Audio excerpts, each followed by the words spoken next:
Right, huge welcome to investigative journalist Janine Griffiths with Mind Control, Media and Words of Mass Destruction. We met Janine at a critical mass radio conference in Manchester recently and talked at length, and she introduced us to her website, all the W's, akashictimes.co.uk, which is an online independent newspaper. It's well researched, current and fascinating, and a celebrity-free zone. It contains stories that evade mainstream press, remaining free from the corruption that doesn't. Stories like using African children as vaccine lab rats, insightful health articles, sinister plans by mobile phone providers towards a transhumanist ideal of integrated man and machine. Scary. Courageous whistleblowers and the shocking abuse of power, and a critical eye on war in the Middle East, highlighting rape and chemical weapons. A proper journalist, fearless and honest. Please welcome Janine Griffiths. Thank you. Thank you, everyone. Welcome. Yes, I'm Janine. I'm the founder of Akashic Times. I also edit the paper. And tonight I'm going to be speaking a little bit about mind control, media, and how it's used to negatively influence the perceptions of people, the perception that we have of society. It's basically a tool of divide and conquer. Now, there are a lot of good, hard-working journalists out there, but unfortunately, as I will go into my talk today, they are constrained, they're very limited in the kind of news that they are allowed to publish, and it's very deliberate. And in my talk today, I'll also go through who owns a lot of these, not only the national papers, but also the regional outlets, and the student publications as well, even they're not truly independent. So just a little bit of introduction. My reason for setting up the Akashic Times can be summarised into four main objectives. First and foremost, exposing corruption and injustice within and behind our political systems. So what I mean by that is I don't just talk about politics the way it's presented to us on programmes such as Question Time or the news. Now what I do is I go into the corporate influences behind that.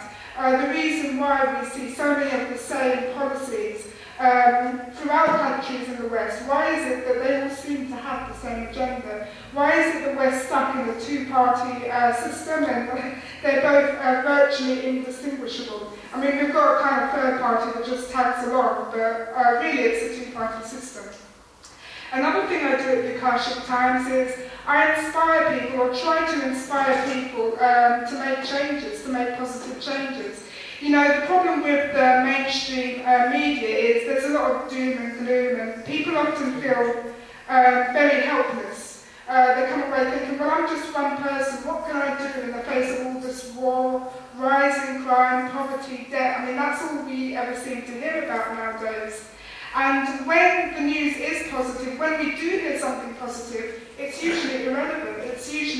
It's not very empowering. You know, we might hear something about two celebrities getting married, for example, or Victoria Beckham's new shoes, or look at this cute picture of a puppy, or something like that. It's nothing that can really inspire you or motivate you to make a change. Usually, you get a little bit of that, but when you think of the ratio of negative news to positive news, I mean, it's really few and far between. So I tend to feature stories on the Akashic Times about people who really have sort of been a whistleblower, for example, and come out of it well the other end. People who've maybe done something really fantastic in their communities and helped a lot of people, but perhaps don't get given a voice by the mainstream media. And that's something else I do at the Akashic Times. I give a voice to people who may not otherwise have had one. People who, for example, may be sidelined or indeed misrepresented by the mainstream press. I like to give them exposure because I really think we should celebrate people like that in our community. And I feature a lot of alternative health stories on the site as well. A lot of times, a lot of the news and the health advice that we see on the mainstream tends to be sponsored by pharmaceutical interests. Now, don't get me wrong, I do believe that there is a place, a very small place, I hasten to add, for pharmaceutical medicine. You know, it can help people in certain emergency situations. But we don't hear a lot about the stories of people curing. What we're told is incurable conditions, such as diabetes, for example, using alternative health medicines. We don't see a lot of that. And that's something that I do at my site. I go out and interview practitioners who have a proven track record of helping people, a proven track record of curing or healing some of these disastrous conditions that people find themselves in, and I present them to an audience and I let them make their own mind up. So just a little bit of background about me as a journalist. I started out working in the West Midlands. I worked for both local and regional papers in the UK, and that included publications such as the Hereford Journal, the Telford Journal and the Shropshire Star. And that's the first thing that I came across. All of those publications, plus many more in the region, are owned by the same family. The same family owns about 98% of the publications across the West Midlands, say one or two. So it's, you know, there's no diversity of opinion there, and it's the same throughout the UK. I remember when I started out as a new journalist, applying for jobs, applying for apprenticeships, on the application forms, the same names kept coming up again and again. I currently work in Yorkshire for a news agency called Axel Media, and that's basically corporate journalism. They concentrate on business and finance, and that basically just, that puts the food on the table.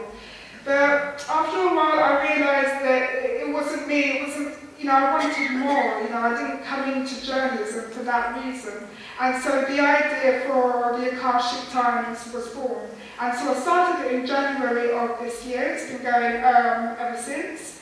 And something that I do at the Akashic Times is I really get other people involved. So I have a lot of other writers and people contributing their opinions and some of the facts that they've found out on my site. And it really does help with diversity of opinion, and that's something that's really... So why else did I set up the Akashic Times? Well, I've had a mistrust of the mainstream media. I've always been taught to be cynical about what I read and the things that I see. But I started out as an idealist, some may say quite naive. I went into the profession thinking, well, I can just change it from within, can't I? I mean, that's what people do, isn't it? You know, they join these industries and they see that things aren't quite right and they just change it. Well, I discovered that things didn't quite work that way. I got my first real taste of reality when working on the Telford Journal.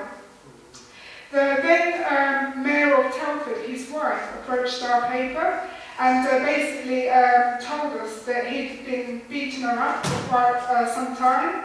There was a lot of domestic violence going on. He had also fraudulent business activities, he was embezzling public funds, and she'd actually been to the police and through the court system about this, and she had the documents with her to prove it. I spent months working on this case, putting in Freedom of Information Act requests, building up relationships with some of the key characters that she mentioned in order to build up the story and go live with it.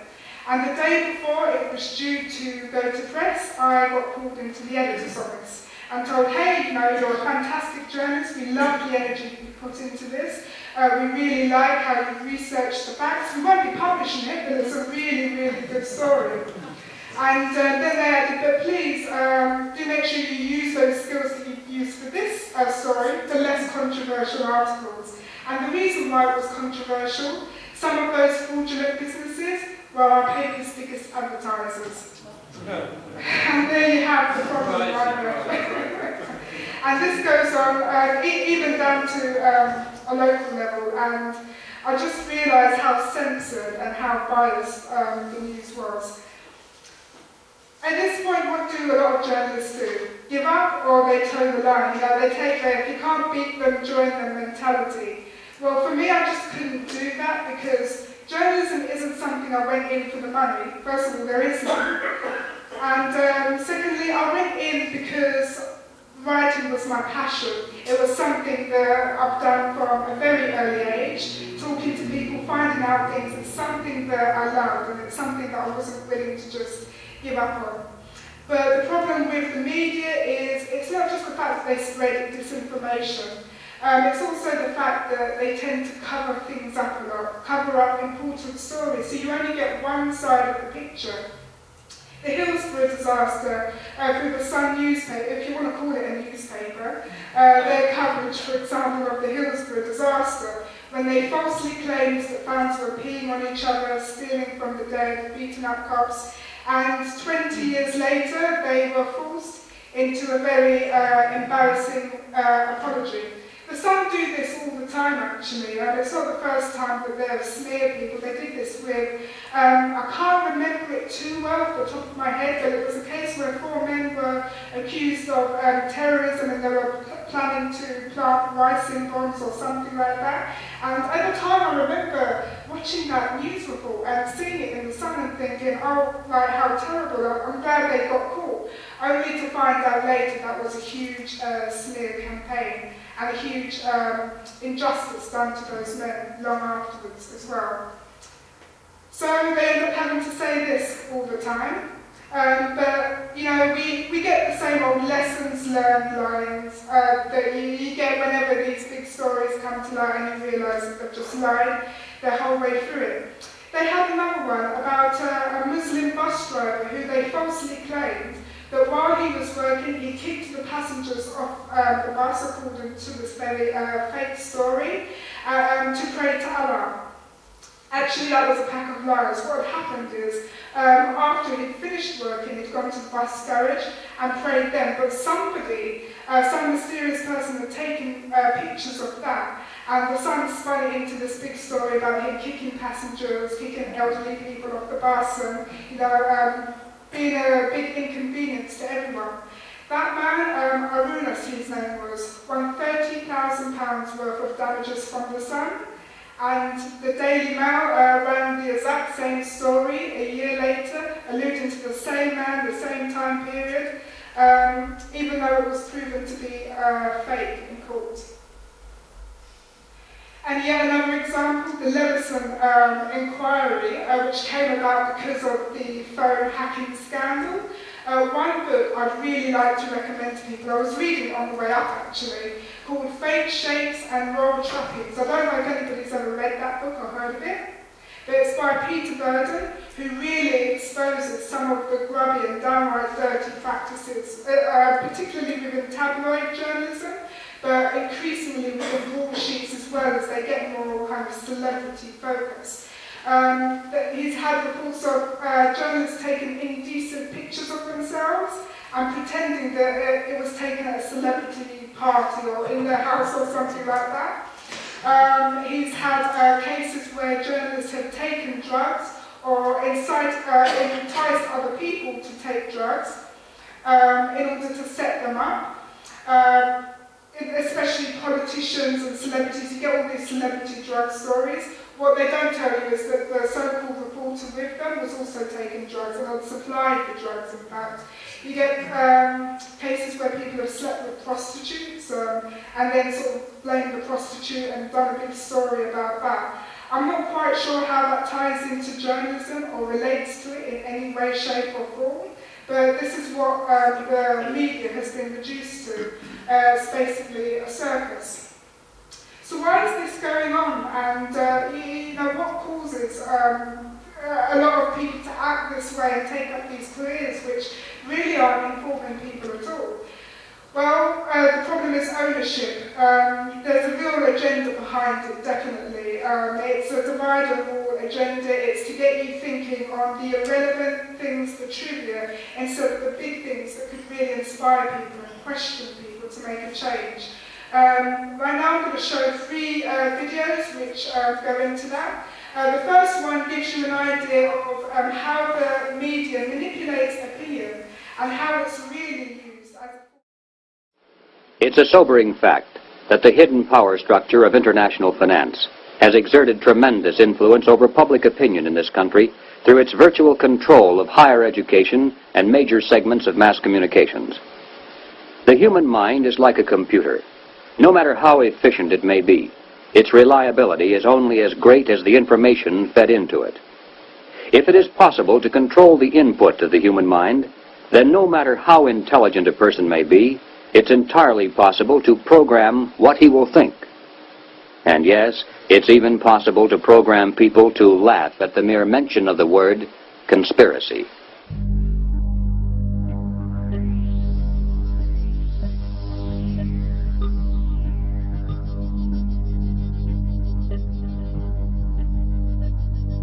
One of the topics that is taboo is any discussion whatsoever about shadow government.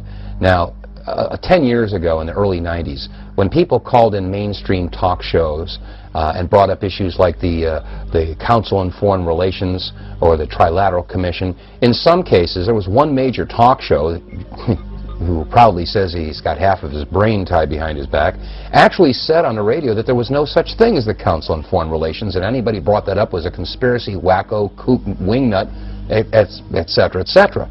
Now we all know, of course, that the Council of Foreign Relations is a very real organization. It's been around for a long, long time.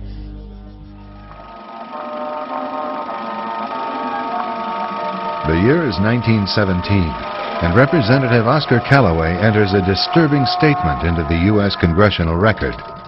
The statement reveals why J.P. Morgan interests hired 12 high-ranking news managers. The 12 were asked to determine the most influential newspapers in America. They were to figure out how many news organizations it would take to control generally the policy of the daily press of the United States. The 12 found it was only necessary to purchase the control of 25 of the greatest papers. An agreement was reached. The policy of the papers was bought, and an editor was placed at each paper to ensure that all published information was in keeping with the new policy. Soon, that policy would be defined by a front group formed by J.P. Morgan and his colleagues. In fact, Morgan's personal attorney was founding president of the organization, the Council on Foreign Relations.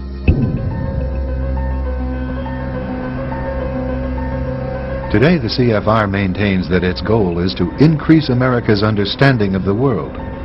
However, the actual objective of this highly exclusive club is revealed by the rare admissions of the insiders themselves. In the early 60s, a Georgetown University professor collects information for a book favorable to the network of powerful men who founded the CFR. For 2 years, Professor Carroll Quigley is allowed to examine the confidential papers and secret records of this network. Quigley reveals that these men aim to create a world system of financial control in private hands, able to dominate the political system of each country and the economy of the world as a whole. In short, they seek total and quiet control of the entire world. And the CFR is their most visible conduit for carrying out that agenda. CFR members include America's wealthiest tycoons, as well as the highly placed elite in government, academic institutions, tax-exempt foundations, and the establishment media. Ruling Class Journalists, written by Richard Harwood, describes the CFR membership as the ruling establishment in the United States. The Washington Post article boasted that news reporters who are CFR members do not merely analyze and interpret foreign policy for the United States, they help make it. Who are these policymakers? Many of their faces are familiar. NBC's Tom Brokaw, CBS's Dan Rather, ABC's Barbara Walters, Jim Lehrer of PBS, William F. Buckley of National Review, media mogul Rupert Murdoch, owner of the giant multifaceted News Corporation. These media heavyweights, and many others like them, are members of the CFR. Powerful corporations are also invited to become members. At the close of the 20th century, CFR influence presided over far-reaching consolidations of media control. In 1995, CFR members Michael Eisner of Disney and ABC's Thomas Murphy merged their media empires. Soon after the merger, the Disney-ABC empire becomes a CFR corporate member. In the year 2000, the world's largest internet service provider, America Online, joins forces with Time Warner, one of the world's largest news organizations. The CEOs favoring the move are CNN's Thomas Johnson and Time Warner's Gerald Levin, both CFR members. Once again, another media giant is created under the shadow of CFR influence. Today, an elite handful of individuals define the agendas that are supported by the empire of establishment news.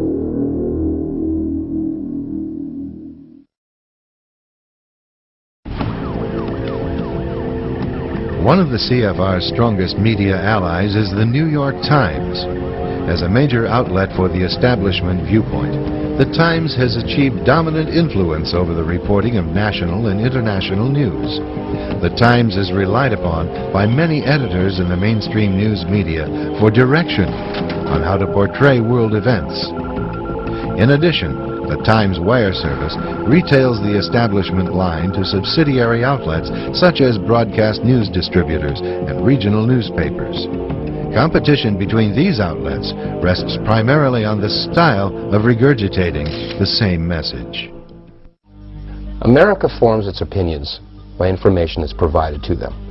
And common sense will tell you that if the information that you get from your mainstream media is misinformation or disinformation or even a lie, then common sense will tell you that the opinion is an extension of the lie.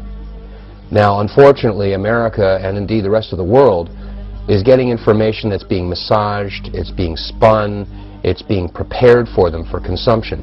And when we watch the mainstream media, it's really easy to recognize this after a while because, you know, the mainstream media usually carries three major stories as a continuing, ongoing investigation. And of course, they intersperse other unimportant stories in between. So while America is continually watching stories about Michael Jackson or Scott Peterson or Natalie Holloway, or sometimes they'll get really controversial and they'll talk about some of the scandals in Washington, the Valerie Plame issue. There are all kinds of things happening behind the scenes while America and the rest of the world focuses on these big three news stories that are, of course, you know, paraded in front of America 24/7 and told that this is real news. And why is that woe to us? Because you people and 62 million other Americans are listening to me right now. Because less than 3% of you people read books. Because less than 15% of you read newspapers. Because the only truth you know is what you get over this tube. Right now, there is an entire generation that never knew anything that didn't come out of this tube. This tube is the gospel, the ultimate revelation. This tube can make or break presidents, popes, prime ministers. This tube is the most awesome goddamn force in the whole godless world. And woe is us if it ever falls into the hands of the wrong people. And when the 12th largest company in the world controls the most awesome goddamn propaganda force in the whole godless world, who knows what shit will be peddled for truth on this network. So you listen to me. Listen to me. Television is not the truth. Television is a goddamn amusement park. Television is a circus, a carnival, a traveling troupe of acrobats, storytellers, dancers, singers, jugglers, sideshow freaks, lion tamers, and football players. We're in the boredom-killing business. So if you want the truth, go to God. Go to your gurus. Go to yourselves. Because that's the only place you're ever going to find any real truth. But man, you're never going to get any truth from us. We'll tell you anything you want to hear. We lie like hell. We'll tell you that Kojak always gets the killer and that nobody ever gets cancer in Archie Bunker's house. And no matter how much trouble the hero is in, don't worry, just look at your watch. At the end of the hour, he's going to win. We'll tell you any shit you want to hear. We deal in illusions, man. None of it is true. But you people sit there day after day, night after night, all ages, colors, creeds. We're all you know. You're beginning to believe the illusions we're spinning here. You're beginning to think that the tube is reality and that your own lives are unreal. You do whatever the tube tells you. You dress like the tube. You eat like the tube. You raise your children like the tube. You even think like the tube. This is mass madness, you maniacs.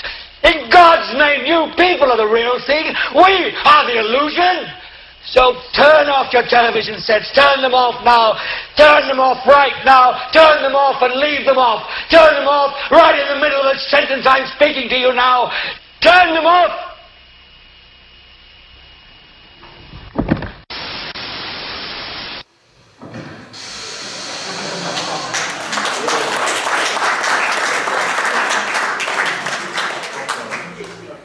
And that pretty much summarizes it, I think. And when I was watching through that video, I mean, I've watched it a few times, and I pick up on new things all the time. Like, I don't know how I managed to miss it on the first viewing, about just how much influence Disney, you know, that seemingly harmless children's entertainment corporation, has over our news media. And I find that very, very scary indeed. Over children's minds.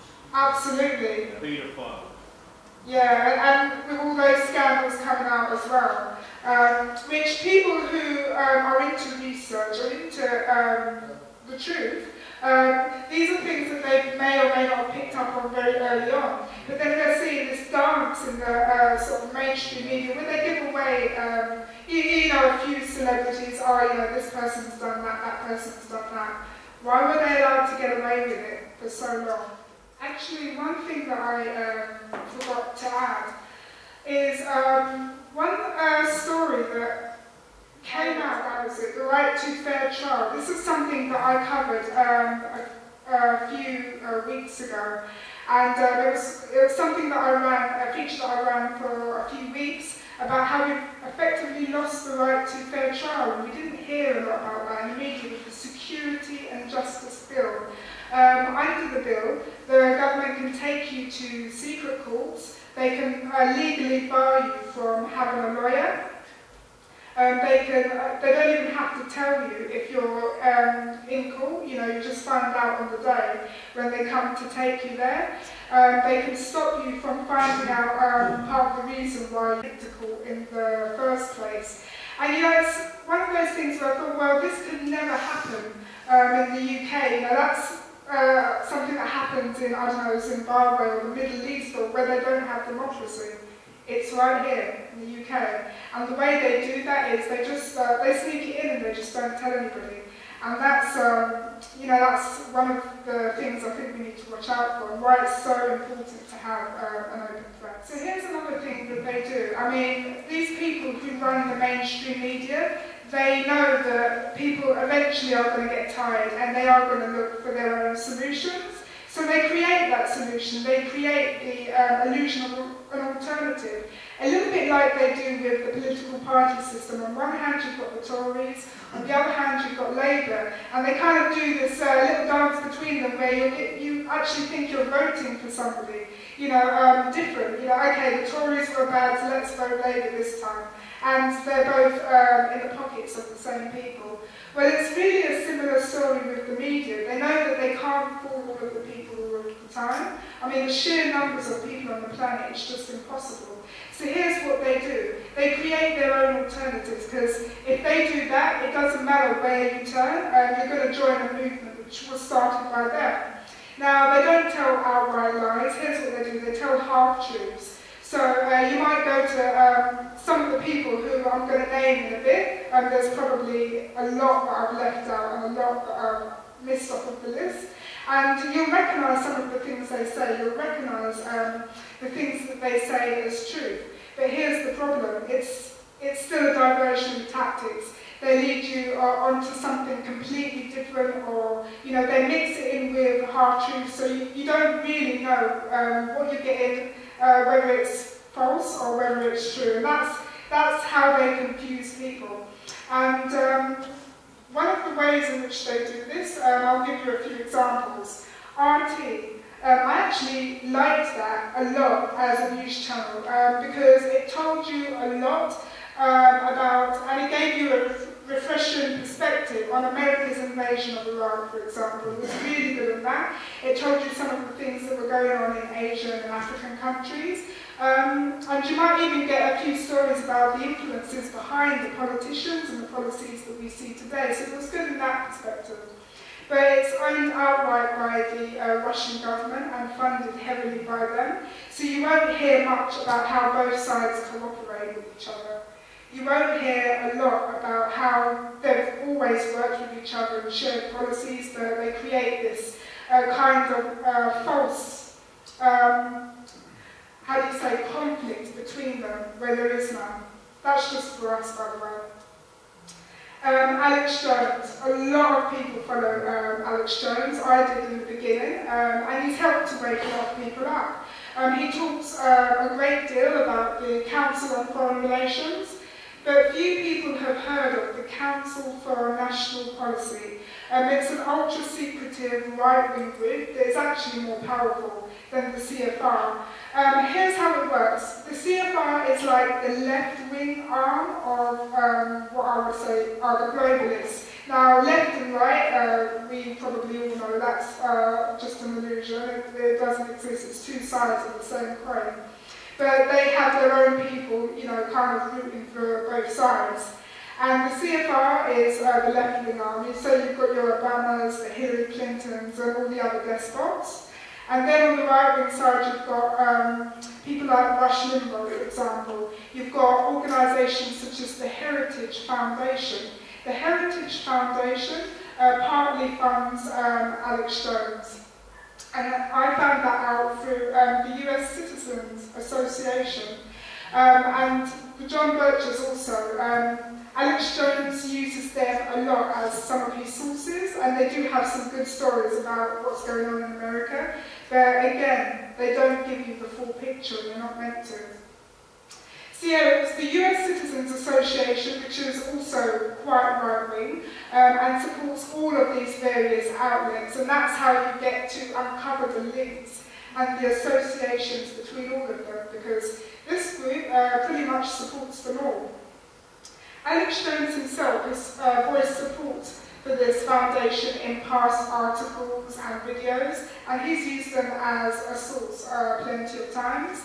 And that's how I realised that he really isn't quite as independent as many people believe. Don't get me wrong, he has a lot of good stuff, and the approach that I always take is I listen to all sides of the story. I even go on the mainstream news and take stories from there and do my own research. And I think it's so important to be like that whenever you're looking at any source. Just question what you read, just do your own research, because they do have some nuggets in there, but if you don't know what you're looking for, it's really hard to sort fact from fiction. Michael Moore is another one, another sort of one on the left. And he's a huge supporter of the Democrats in America. He's also documented to have worked alongside hedge fund debt bankers who are linked to defence contracts such as Halliburton, for example. There are probably more that I'm sort of missing out. Most of these movies are part funded by these banks or their creditors or people working on their behalf. And these are just a few examples of what I call controlled opposition. People who seem like they're speaking out against things that you would never hear in the mainstream media. And they do, but it's still a diversion tactic. So with all those problems in what I call the alternative movement, it all seems self-evident, but why do some people miss it? Why, when you talk to some people about this kind of thing, they're not with you at all? Education, or what I call miseducation. One of the biggest problems is it's standardised. So the ones who get to mould children's minds from a very young age. And you're not taught to question what it is that you learn in school. You can question within the presumption that they give you, but you can't think outside the box. If you do, they usually stick a label on you. And that's the medical or the pharmaceutical industry getting a hand in there as well. Conformity, uniform, even like the concept of a school uniform, for example. You're taught to obey, you're not taught to question. Yeah, sure, you have to have discipline to a certain extent within schools, but you're not really taught to have a lot of discussion. You don't have any subjects about critical thinking, and you don't even have subjects to do with things that you're supposed to abide by, such as law, for example. Why don't they teach law in schools, or in most schools anyway? Certainly didn't when I went to school. I don't know if it's different now. It also encourages people to regurgitate information through examinations. It's learn, memorise and repeat, all the way through university level. So I do believe, unless you've been brought up by your parents to think independently or to think critically, unless you belong to some group, because there are some churches that kind of go over the subjects that I'm talking about now, even though I would still personally question religion, but they do a good job in some cases. Or unless you're a misfit or you're naturally rebellious, why would you question what you're taught when everybody around you tells you otherwise? So for these reasons, I really think the alternative media is vital. It's not just something I see as a supplement or a hobby, it's real work that I try and do, and that I work alongside others who do the same thing to wake people up. And the questions I believe that anybody should ask themselves when looking at the media is, who owns the newspaper? Who funds it? What are they getting out of it? So basic questions that people tend to miss because you're taught not to. You're taught that you're an idiot if you think you can go up against these suits or these people who are supposed to be experts. You're taught that, who are you to question them? Well, actually, I'd argue it's something that we should all be doing. Where do they get their sources from? The amount of times I've seen an unnamed source in a story. Now, sometimes it's necessary in cases of whistleblowers, but then there's usually other evidence and facts to back it up. But these are often missing, from a lot of the broadsheets that you read. It's often rumours and hearsay. Even from official sources, they might say an FBI source or a police source, but that doesn't actually mean anything. One of the things that they do actually, just something that ties in with that, I once spoke to somebody who worked in immigration and asylum, and what they said is often, these stories where you see these so-called benefit scroungers living in these mansions and living it up at the expense of everybody else, allegedly. What the council will often do, and this is something I found out, is they'll give people these houses and then leak it to the media. And I have to question, why would they do that? Are they trying to undermine the benefit system? I would argue yes, and they've been doing it for years now. And another thing that I always ask myself is, why is it important for me to know the things presented within the story? Why do I need to know about Kate Middleton's baby bump? Why is it important for me to know that? Does it offer any solutions at all? Is Victoria Beckham's new shoes or David Beckham kicking a ball around the field, is that going to help me in any way at all? Is it going to help to improve things? I would argue not, but I guess some people disagree. So, by taking the solutions into my own hands, sharing information and doing my own research, which I do naturally as a journalist, this is how I aim to be part of the solution. Because I was fed up of having discussions with friends about how bad it is that the globalists or whatever you want to call them are doing these things. Well, that's almost exactly what they want you to do. Just sit down and talk about it. Whereas I don't take that approach because I think the time is critical now. I see our rights and our liberties being taken away bit by bit. I'm tired of seeing the same old lies peddled in the media, the same old war on terror, whatever that means. You know, some people say it can mean war on earth, you know, terror is another word for earth. And, you know, the same old injustices. You know, we see the same sort of horseplay between the parties, and we think, none of these people represent us. Why are we kind of sitting down as a society and saying there's nothing we can do? I'd say the people who run the planet, there's probably less of them than there are people in this room. And just the sheer arrogance of them thinking that they can rule 7 billion people and get their way all the time. I would say there is a lot of power in an individual.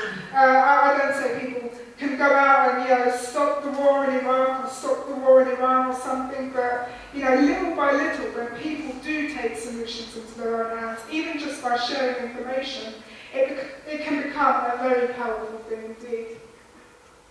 So that's what I aim to do, encourage people to ask questions. I always say, never ever believe anything you read until you have researched it for yourself. You know, when you go on my site, don't believe what I say, you know, go out and do the research, because inevitably journalists get things wrong, but when they do, the decent thing is to own up to it and correct it.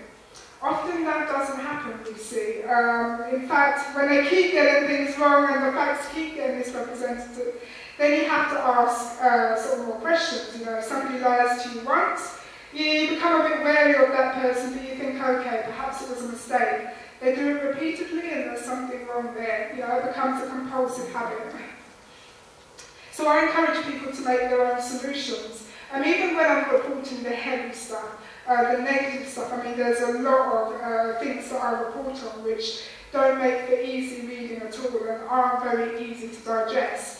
But even then, I try and suggest the solution within the article. I'm not completely neutral in that I do put forward sort of petitions sometimes if people are running them. I do kind of encourage people to take action or suggest things in the article, because I think that is what the news has to become. Rather than kind of leaving people with a feeling of, oh, isn't it terrible, it's doom and gloom, that's not going to do anything. The only point of reporting, I would say, these terrible things is to encourage people to do something about it. And that's what I do. I encourage people to conduct their own research and provide another real working alternative to the mass media. I'd argue that there's not enough people out there doing it. There are not enough people taking the solutions into their own hands, and I really wish there were more people doing what I'm doing, but I see this as the start of something, and something that I've had this idea in my head for a very long time, and at the start of this year I just thought, you know, I'll go ahead and do it because I've got the training behind me, I know how to present stories, and to get people on board. So that just tells you a little bit about the Akashic Times and why I do things the way I do.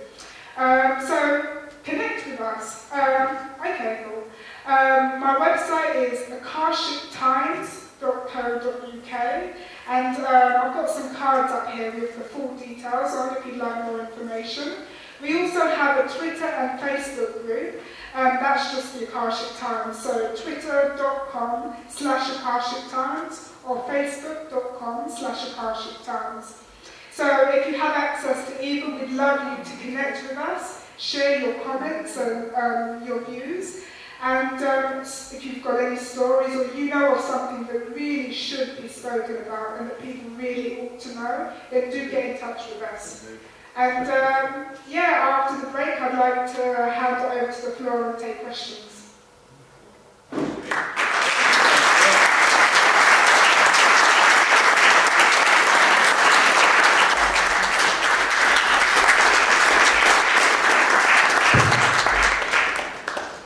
Okay, for the final part of this talk, what I'm going to do is I'm going to show the video, or attempt to show the videos, that we sort of missed earlier, which just gives you a little bit more of an insight into the ownership of the media, and then I'm going to close it with questions and discussions. So here's the first video, and it just tells you, it's a very short one, it's about a minute long, and it gives you an idea of just how much these media conglomerates earn.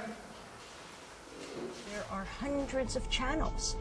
Can they all be doing this? What matters, though, is not the channels. It's who owns those channels.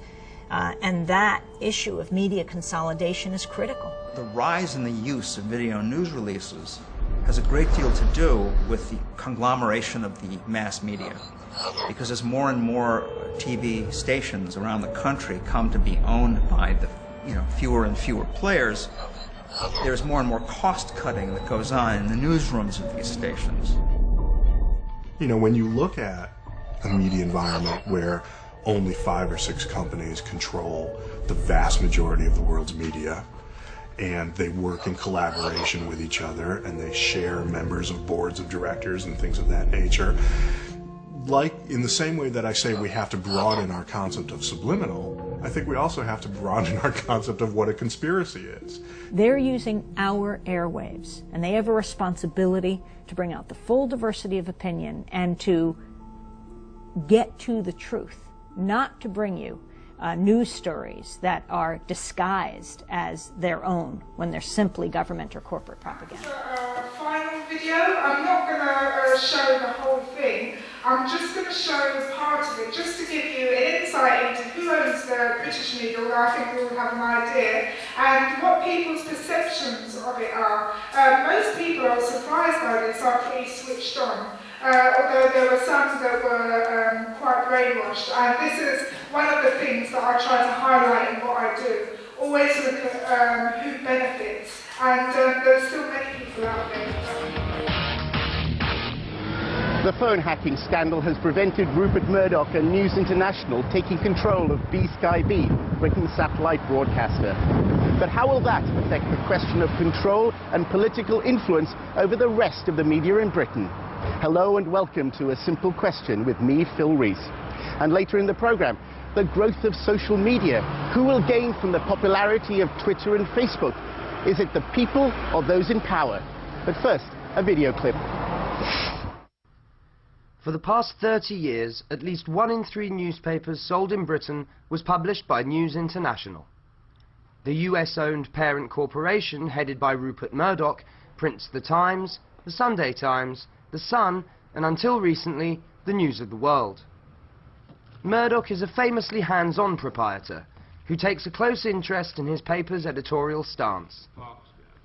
In the 1980s, News International titles were fervent supporters of the Conservative Party under Margaret Thatcher and routinely launched attacks on the opposition.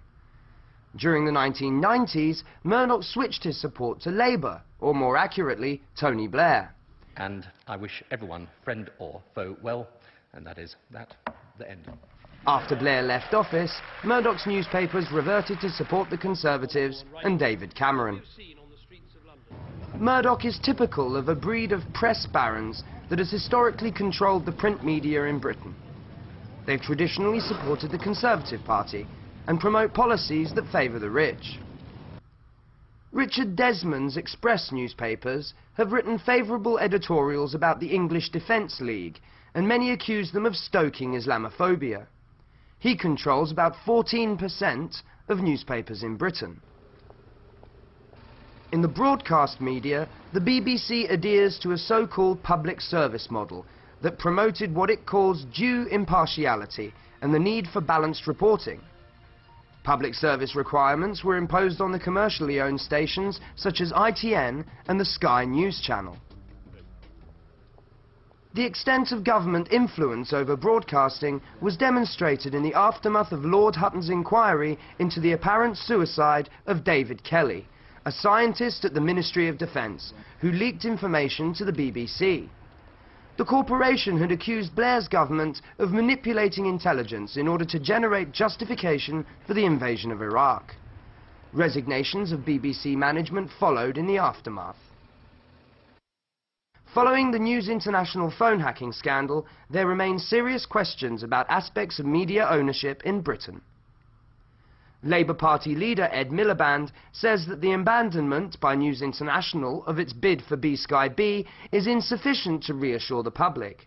He argues that current media ownership rules are outdated after the advent of internet and satellite broadcasting. Increasingly, the internet is becoming a battleground for political control. While many consider that Facebook and Twitter helped to overthrow aging dictators in the Middle East, WikiLeaks founder Julian Assange argues that these new media have become the most sophisticated spy tools at the disposal of state authorities. A simple question is a program that finds out what the public thinks here on the streets of London. Today I began by asking what people knew about the ownership of the newspapers they read, the television they watch and the radio they listen to, and whether it was a good thing that the newspapers are owned by a small clique of press barons. Who owns it? Well, I suppose one person you could say is Rupert Murdoch. That's a good start. Mostly Murdoch. And there's several private owners, independent Tory owners, but it's, I would say, 75% is owned by Murdoch Corporation. Do you know who controls the media in Britain? I think Mr. Murdoch controls a large proportion of it, I believe, including publishing, printing, television, etc. As I recall, quite a lot of magazines as well, fashion magazines, etc. I believe, and quite a broad range. Well, as newspapers, I'd say that News International own quite a significant proportion of it. A lot of the news, I mean, Sky News is kind of up there. ITV, Channel 4 has a massive voice in the media, but then you've got like advertising companies, and I mean, it's hard to say really. It's a difficult question. Do you know who owns the media in Britain? Rupert Murdoch. I mean, I know he owns a lot of it, so probably. I know Rupert Murdoch's got kind of a big hand over everything, but I wouldn't like to say really. Oh, I like to think the broadcasting organisations own the media in the United Kingdom. That's the way it's always been, and that's the way it should be. It's owned, I imagine, by very wealthy businessmen who've accumulated enormous wealth, like Murdoch, like the big commercial men in America and in Russia, the oil barons. It's ultimate power, and money buys you ultimate power, really. That's my view. Do you think people know who owns the media in Britain? I think a large majority of people are aware that it's owned by a monopoly, whether or not who and how complicated it is. But I think the public are a lot more aware and a lot more less naive as to maybe what that ownership does to people and how it's perceived. Do you think it's a danger that a few press barons control the media in this country? What, in like the back the dealings and just in general? Well, it is dangerous because it could go to like your the communist way, sort of like run by certain people, and that's the way they want it, and that's the way it goes. So I don't agree with it. Well, do you think they have too much power? They do, definitely, 100%. It's almost like you're in their little circle. If you're not in a circle, you're not amongst the gang, as they say. Does it scare me? Sometimes, yeah. I think so, yeah. Does it bother you that a small number of people, including Rupert Murdoch, control much of the media in this country? Yes, and I think it concerns the majority of people too, because people know. I mean, everyone picks up a newspaper and everybody says, I don't believe what I read in the newspapers, so and that sort of stands for itself. Well, I don't think that the press barons are particularly influential in public opinion. I think most people have got their own opinions and are intelligent enough to make up their own minds. Do you think it's a good thing that a cabal of media tycoons owns Britain's newspapers? Yeah, but I think that's not just a problem in the UK. So it's everywhere in America also, I think. So, but I think it's not good for democracy, for the viewers and people who consume media. Well, do you think it's good that a small cabal of people actually own Britain's press?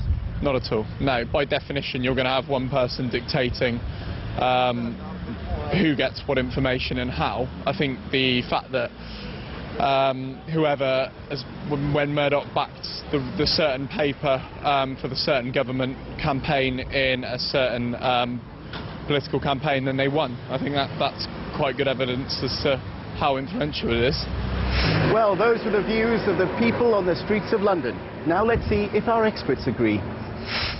Sort of 9 companies basically own the newspapers we all read. We've got about 1,200 newspapers in the UK, but 70% of the newspapers we read are actually the 10 daily newspapers and the 10 Sunday newspapers. And so all of the political influence and all the rest of it, of those newspapers, is owned by 9 big companies like Guardian Media Group and Daily Mail General Trust. And some of those big companies, and News International is one, own a big chunk of it. They own maybe 35–37% of it. So you know, Rupert Murdoch and a bunch of other big businessmen and their corporate companies, they own much of the news media. Now, broadcasting is different because of the BBC. Sort of, you know, a large amount of the news that we watch is owned by the BBC, and ITV is a commercial company, and Channel 4 too. They're separate individual companies, so the concentration of TV news is much less. And there's a strange distinction in the way we think about the difference between TV news and newspaper news. The News International, News of the World, Hackgate illustrates all of the problems that we've had with the media for a long time, but which they're all contained in that story. The complete integration of politicians and the owners of newspapers, the same with the police, the corruption of the police through the process of certain types of news reporting, and then the complete sort of ambivalence, moral ambivalence about the invasion of people's privacy. All of those big issues, which have been around for a long time, are now, you know, they're now all together in that one story. And so that's the great thing about that story, that it's brought them all to the surface in a way we can't ignore. That just gives you an idea of how switched on people are. But you see, the problem is, many people know this, but because there are a few alternatives that people really know about, because there are a few alternatives that people know about are promoted, they turn back to the same news sites, even though they're very cynical about what they read. So this is really where the direction I come from with the Akashic Times. For me, it's not about heroics or anything like that, or sort of gaining anything really big from it. It's just about getting the message out there and getting the truth out there, because it's something that I'm so passionate about. It's about doing my job properly as a journalist and doing what journalists are supposed to do. And that's something that people lose sight of. They go in with all these kind of ideals, and then they get sucked in by the money, or their friends asking them, oh, what celebrities have you met, what did you get up to? And then it all becomes about something else. And as we saw from that documentary, they practically run the country. But it's not the newspapers themselves, I would argue, that have that influence. It's the people that own the newspapers, and ultimately the people that own them. So that's one thing I do. I go beyond what people already know. I go beyond that and say, well, what is the ultimate agenda here? And I would say it's to keep us in a trauma-based fear state. And that's why do we need to know about every stabbing that happens, every time somebody gets shot? Sure, it's a terrible thing, but it's not doing anything. Is it encouraging people to go out and take a stand against crime? I would argue not really. It's just, it feeds into that, oh, the world is a terrible place. That's why people walk past when they see somebody getting brutally attacked on the streets. People are fearful. And where does that fear come from? Sometimes it's the law. If you step in or you do certain things, they'll have the wrong person up in jail, or the police will arrest the wrong person. But a lot of the times it's our perception There was a study done a while back. I can't quite remember the details off the top of my head, so some of you may know better than me. But they realised that people actually thought the world was more terrible and more frightening than it actually is. Don't get me wrong, there's a lot of dark stuff that does go on that people don't know about. But what I try to do with the Akashic Times is hand the power back to people. Really encourage them to get involved with the solution. On the Akashic Times, I've got a whole section dedicated to inspirational stories. Real stories, people who've set things up. They could be entrepreneurs who've set up universities, for example. They could be people who have exposed something, or they could be people who've built things up. And this is what I try to get, because ultimately, if we don't work together as a collective, I think President Kennedy put it best. If we don't hang together, we'll hang separately. And that's the crisis that we're at the moment, because people think they have to go out and save the world. That's rubbish. If everybody does their little bit, and even if not everybody does their little bit, it doesn't matter, because there are enough people who are switched on to things that are going on, that can really do things about it. And one of the things I did get mixed up was it's not the Security and Justice Bill, it's the Justice and Security Bill. And ultimately it's about taking charge, I think, taking charge of the news that we consume, supporting smaller outlets. Of course I would say that, I run the Akashic Times, but ultimately supporting other people in the community, supporting each other. And that's something that we're not encouraged to do. It's mainly divide and rule. And that's the problem right there. And that's why I think it's so important to set up institutions, because that's how I believe revolution or changes come about. Not violently, because that feeds into their hands, it doesn't do anything, but setting up your own alternatives and then using those, pumping the money into those, rather than some of the things that we see today, like the big banks or the big conglomerates, which take your money and use it against you, ultimately. So that's me. That's just a little bit about what I do and some of the things that I cover at the Akashic Times. Now what I'd like to do is open it up for questions or comments. Okay, I'll start with you and then I'll go to you. Yeah, it's pretty easy to see that we're all in it together, because they all wear purple ties and it's back to Rome, here we go. And people don't realise what's happening. It's pretty see that Labour, Conservative, Liberal, we're all in it together. A lot of people can't see it. That going back to Rome, whether we like it or not. Absolutely. That's something I did notice with the tie thing. Sometimes I do miss out on the symbolism because I'm so concentrated on the things they're doing. But that's something that somebody brought up before. Certain clothes or certain handshakes and things, which gives you a clue as to who they work for. What's your view of Edward, the recent whistleblower? Oh, at the moment. Edward Snowden. Edward Snowden. And have you had whistleblowers approach you with information? Several. Not about the NSA, not that big, but about other things that go on in this country that we don't know about. Edward Snowden, I believe that he was the one that sort of broke out the whole thing about the NSA. Although a part of me does hold back from that a bit. It's something I'm doing more research on, because I'm wondering why he was featured. And another whistleblower who I speak about on my site, Russ Tice, he not only exposed the fact that they're listening in and they're carrying out mass surveillance, they also use it to blackmail politicians into towing the line. So even though they put their own people out there, that's how they keep them in line. Edward Snowden, I do wonder how he's managed to kind of move from country to country in a way that perhaps an ordinary person wouldn't have been able to, but then he did work within those institutions. So what I've done is I've carried the story based upon the research that I've done, and why are they going after this guy? See, something interesting about that case, we've had the same thing over here, and half the fuss wasn't caused. In fact, it's been going on for years. Before they announced officially that they were going to spy on us, whether we liked it or not, they were doing it anyway. I remember I used to, I don't anymore because I had a few problems with their politics and the way they went about things. belonged to the Socialist Worker Party. And a couple of sort of higher-ups within that party went to interview Peter Hain about why the police always seem to try and clamp down on the left. And he told them to take their batteries out of the mobile phones, otherwise he wouldn't speak to them. This was going back years before any of this came to light. And they thought he was joking at first, and he said, well, look, if you don't do it, you can forget about an interview. And you have to put it in like a little container or a box or something, and they had to put it in another room.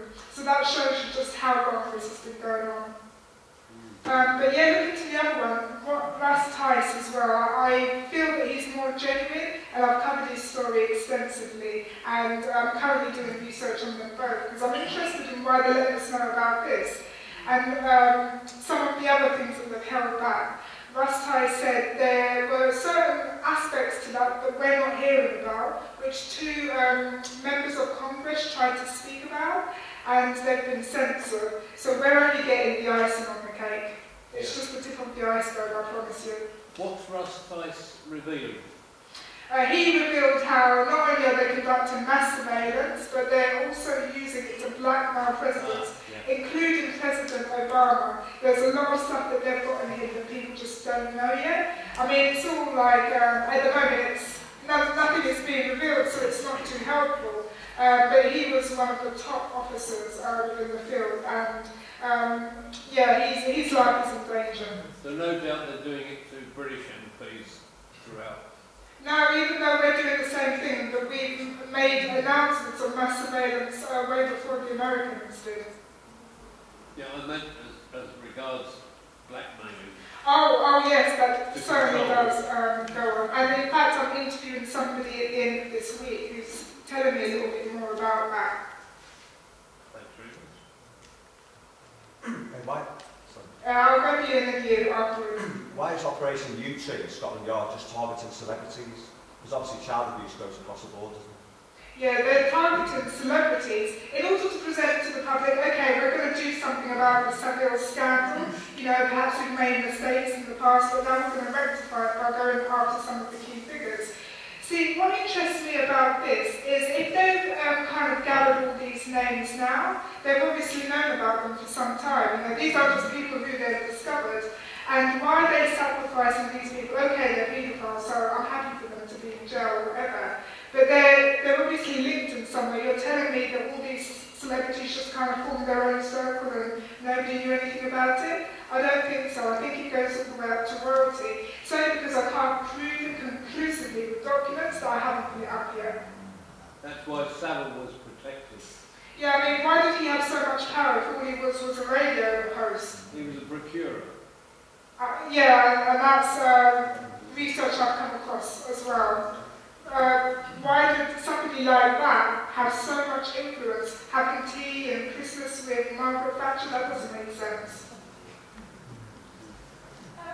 You know, when you're applying for a job and you're sending your CV, you have to show your commitment to your own passions and your sort of achievements in your personal life and what have you. When you go for your bread and butter jobs, are you able to be open about what you do with the Akashic Times, or would you think that would affect you getting a job with a mainstream organisation?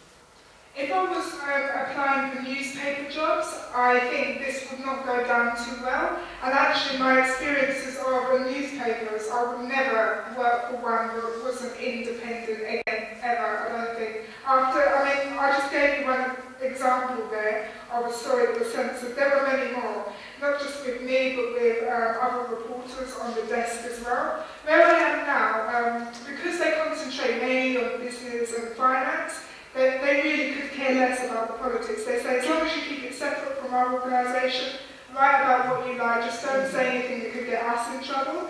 And because they're out and out sort of corporate, they don't pretend to be anything other than sort of a marketing and PR organisation. They're quite open about what they do. It's the newspapers that are supposed to be representing the public interest that would have a problem with this, because I'm obviously exposing things that they're not. Any more questions? Or? Right, Janine. The gist I got from your presentation is you it's basically corporations spending their own nest, keeping the status quo for their own benefit. And people behind those corporations Exactly. too. Is it just to keep the status quo, or is there a much darker, deeper end game? I believe there is a much darker, deeper end game. I do believe that they're trying to reduce the population. In fact, it's more than a belief. I can see it in action. That's the thing, you know, people call it a conspiracy theory. Where's the theory? We can see them doing this. Why do they allow fluoride in the water, for example? Aspartame in the food. Oh yeah, I wrote a story about aspartame, how they're going to call it a natural sweetener now. It won't be aspartame anymore. And they've given it some other fancy name, NutriSweet, and they've switched to something else. Amino sweet. Ah yeah, that's the one. An aspartame K. Yeah. And that's all they'll do. If something gains controversy, they'll just rebrand it. But why are these things appearing in our foods? And why every time I read the label do I see some deadly ingredients in there that have been banned in some countries? And with the chemtrails as well, that's something I haven't really gone into in the Akashic Times because I'm still doing research on it. But all of these things are to come. There's a population agenda, and it's not just theorising, they've said it in reports. In the report on Iron Mountain, in a book called Eco-Science, where they state seriously their intention to reduce the population. They're saying, even in the mainstream, oh, there's too many of us, 7 billion, I don't know how they're counting that, by the way. We're at breaking point, you know, soon, you know, you get people falling off the planet because there's too many. It's rubbish. And this is why I really want to go into free energy eventually as well, and start doing stories on that, because that will blow the whole thing out of the water. Man at the back? I keep seeing bees that are dead, and bees that can't fly, quite a lot. And I've heard that in the West we depend on bees to pollinate plants and do things like that. And if they didn't exist, then we'd be dead in 4 years.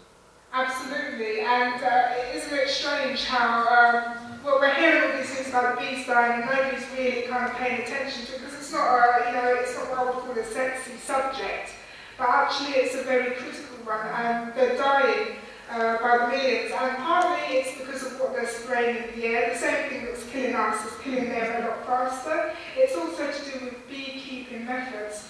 See, one of the methods they use to extract honey, for example, is they take, I don't know what it's called, the honey, well, yes, I do know what it's called, from the beehive, and then they're supposed to replace it with more honey, even if it's like a lesser honey or something like that. Otherwise, what happens is the queen bee, she makes the other working bees work a lot harder, and they tire themselves out and they die. This is just one of the things killing off the bees. But they don't do that, although I will replace it with something artificial, so you've got genetic modification there as well, and this is partly what's killing them.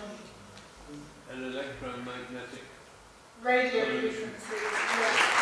This is what I said there. When people say, but aren't you afraid they'll come after you with some of the stuff that you're printing, I say, they're coming after us anyway. Yeah. They have a population agenda. You're not safe by saying nothing. You're just going quietly to the slaughterhouse.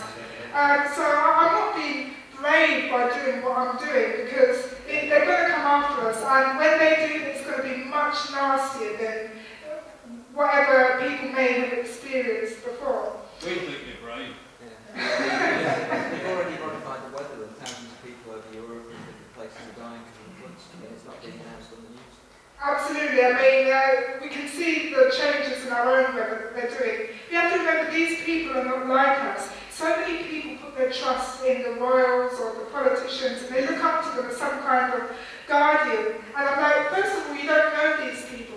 You don't know what these sickos get up to behind closed doors. And even if I can't reveal the full extent of their depravity, not that I have to, I mean, we can see that openly with some of the policies they're putting forward. I encourage people to ask questions and to do their own research. I always say, never take what I say as 100%. Always do your research. Even with some of the things that I do, I uncover more things. And I realised I didn't, you know, tell the whole story, because things are coming out, whistleblowers are approaching me all the time. These people, they're not like us. Whether they're born with a psychopathic gene, I don't know. Whether they've got interests or affiliations that we don't know about, I'm not sure about that. All I know is now is the time to stand up. Now is the time to stop saying, what can I do? Or if you say, what can I do? Ask it a different way. What can I do? And it doesn't have to be very much. It can be sharing information. It could be setting up meetings. I mean, this is fantastic, by the way. I wish we had something similar to this in Leeds. We've got groups all over the place, but they're so busy fighting each other. That's the problem. Even within the truth movement, there's divide and rule. And we've got to stop that. We've got to stop, this rubbish about security, religion, colour, all that gender, whatever they're trying to divide you with, it's a weapon. Division is a weapon. And, I see, for example, I get approached by a lot of black power groups, and I'm like, I'm not interested. That's boring, that's yesterday's news. Let's move on from that, because if we don't hang together, we'll hang separately. And they're coming after all of us. They don't care if you're black, right? When they get around the tables to debate some of their policies or decide how they can screw us over, you think they're arguing over their religions or their different colours because you get people of all races cooperating with each other at some of the top levels? No, of course they're not. They're smarter than that. They're more strategic. It's only for us lot at the bottom, us useless eaters at the bottom, that all that infighting is for. They'll put on a show, of course they will. But the fact is, they're smarter than that, and we've got to get tactical, and we've got to get organised, and we better do it quickly. Here's what first, sharing information is so powerful. Why do you think they come after our minds? Why do you think they put forward this propaganda? Why do you think they call the government controlling the minds? That's literally how it translates us. Because they know that if you get people thinking, you've got a very, very dangerous weapon on you indeed. Setting up groups, local interest groups, even if not everybody's switched on or awake, or you've got people from forming different opinions, that's fine. All I would say is don't let anybody come into that group to divide it or allow that group to be divided over some non-issue. So take control of that. Set up meetings, bother people with mass letter writing. Be very careful where you spend your money. I'm in the process of withdrawing my money from the banks at the moment and putting it into a credit union. Take the money away from the bastards, because they're using our own money against us. People forget about I'll get to you in a second. People forget about the economic weapon that we have on our hands, where we spend our money. Going out onto the streets and protesting, I'm in two minds about that. That can have its place, but that's also a killing spree for them. Going out and shouting at the very people who are causing the problems. That's how they list us. Absolutely, yeah. They just send out provocateurs to create trouble to portray a bad line. Absolutely. Again, you've got the divide and rule tactic there, but be very careful where you spend your money. Setting up your own institutions. What do I mean by institutions? Do people grow their own foods anymore? Do people help other people in their community anymore? Do they set up meetings where they live about, whether it's fracking, whether it's about chemtrails? We've got to get serious about chemtrails. I don't care if they call me a conspiracy partner. Basically, this is where people pool their money together. So you might put in, like let's say 10 of you or 20 of you, you might put in £10 each. And each time that pool of money, you can either direct it towards something or it goes around to each person. And as you get more people, you build it up. I know people that bought houses that way. My grandparents did it. That's how they got their first house. When forget about getting a mortgage from the bank. That's one way. And there are certain bank institutions that will go towards community projects like that. Forget the big banks or even some of the building societies. You've got charity banks, for example. You've got crowd financing. That can be a good way. Look into alternative models, because asking the very people whose power grip you're trying to loosen very rarely yields results. Are you familiar with the subject of demonology, demonic possession? We're getting some Freemasonry and royalty and the powers of people, what the actual power, what the origins of the actual powers of people that rule on this earth actually. One thing I'd recommend, I am very much so, is let me get this right.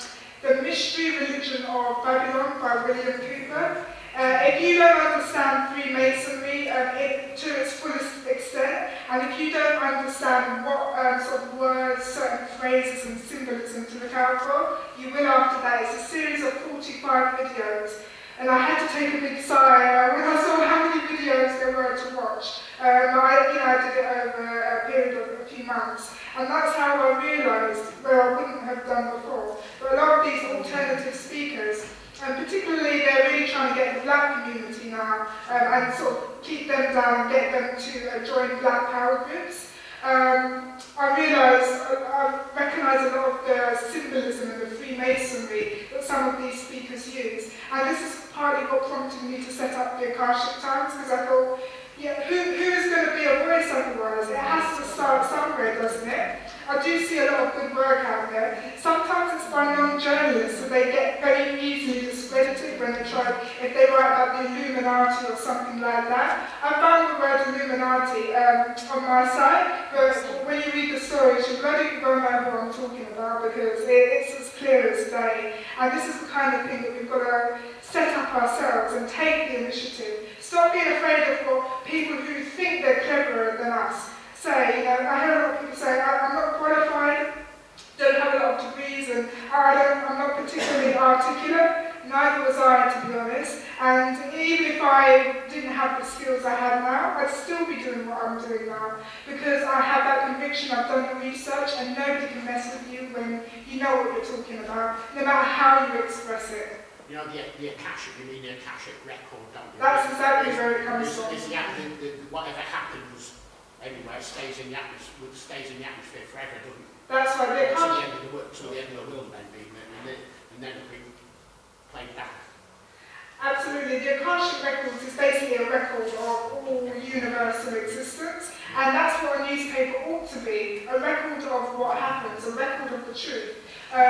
It isn't in 9 out of 10 cases, and we've seen why, but that's where I took my inspiration from, the Akashic Times.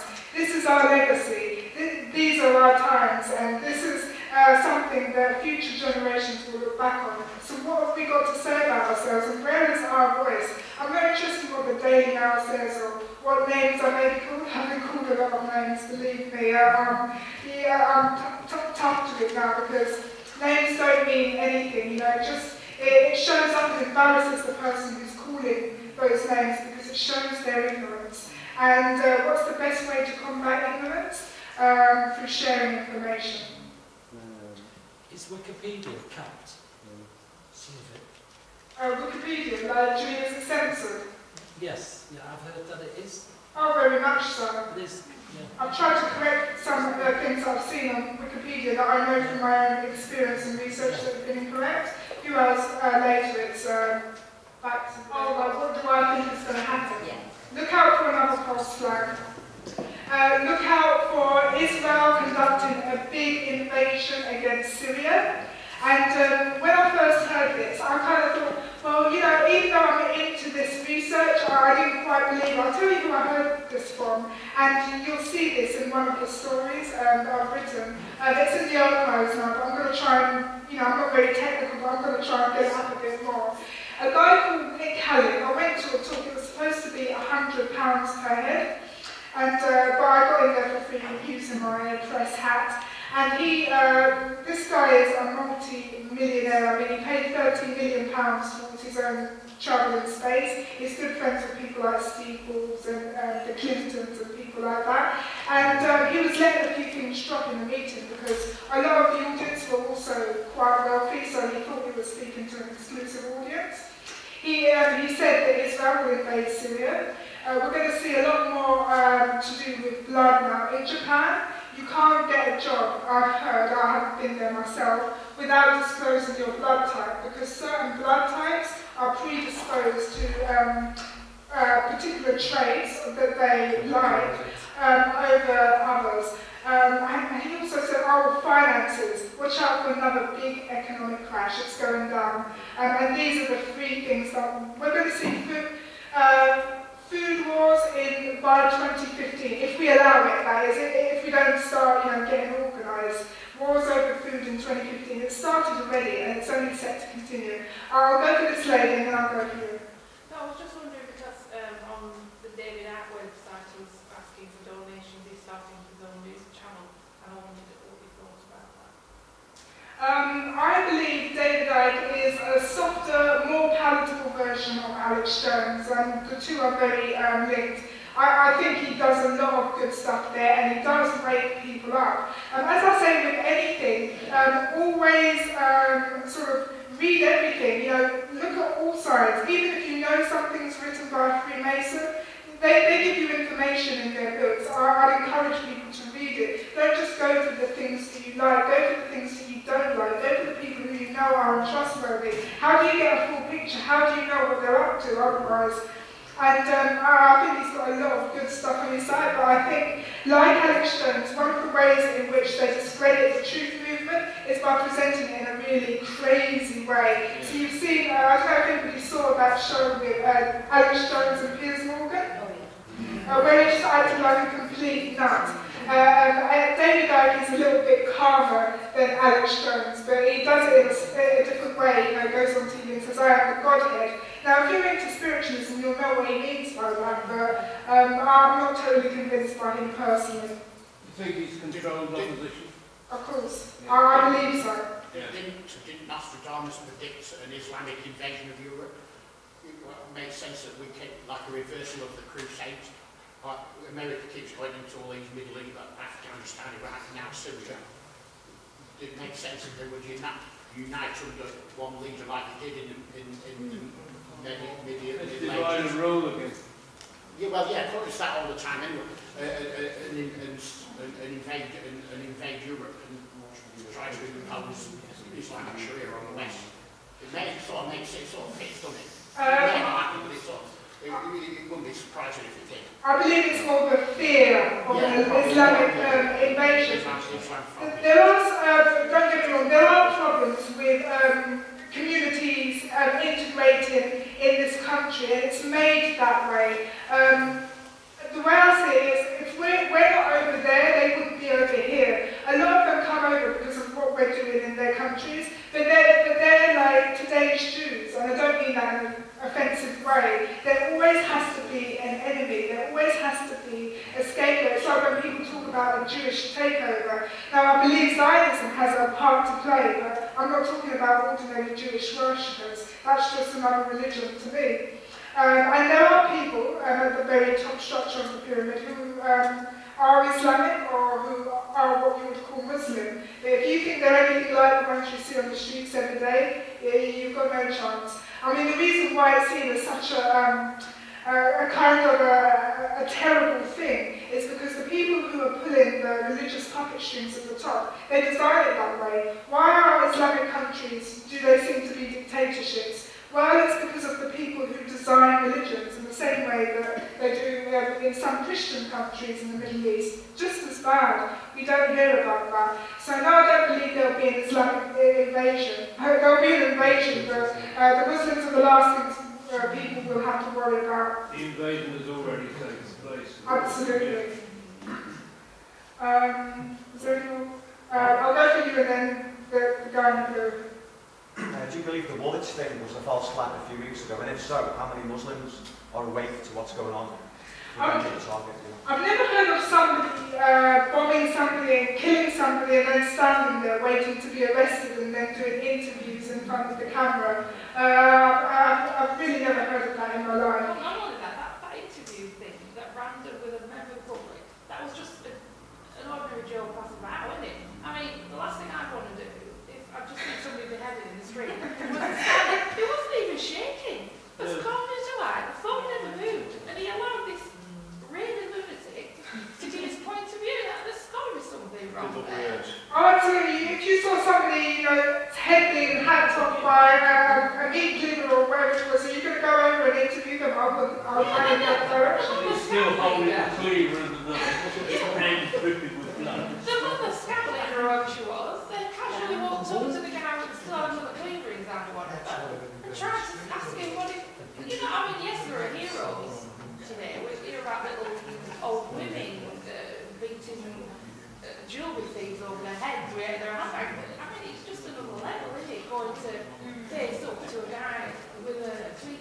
who's just beheaded a soldier. You know his demonstrated willingness to kill. It's like 9/11. It's all very staged. And I did write 2 articles about that. I didn't sort of go deeply into it, but I caused people to question it.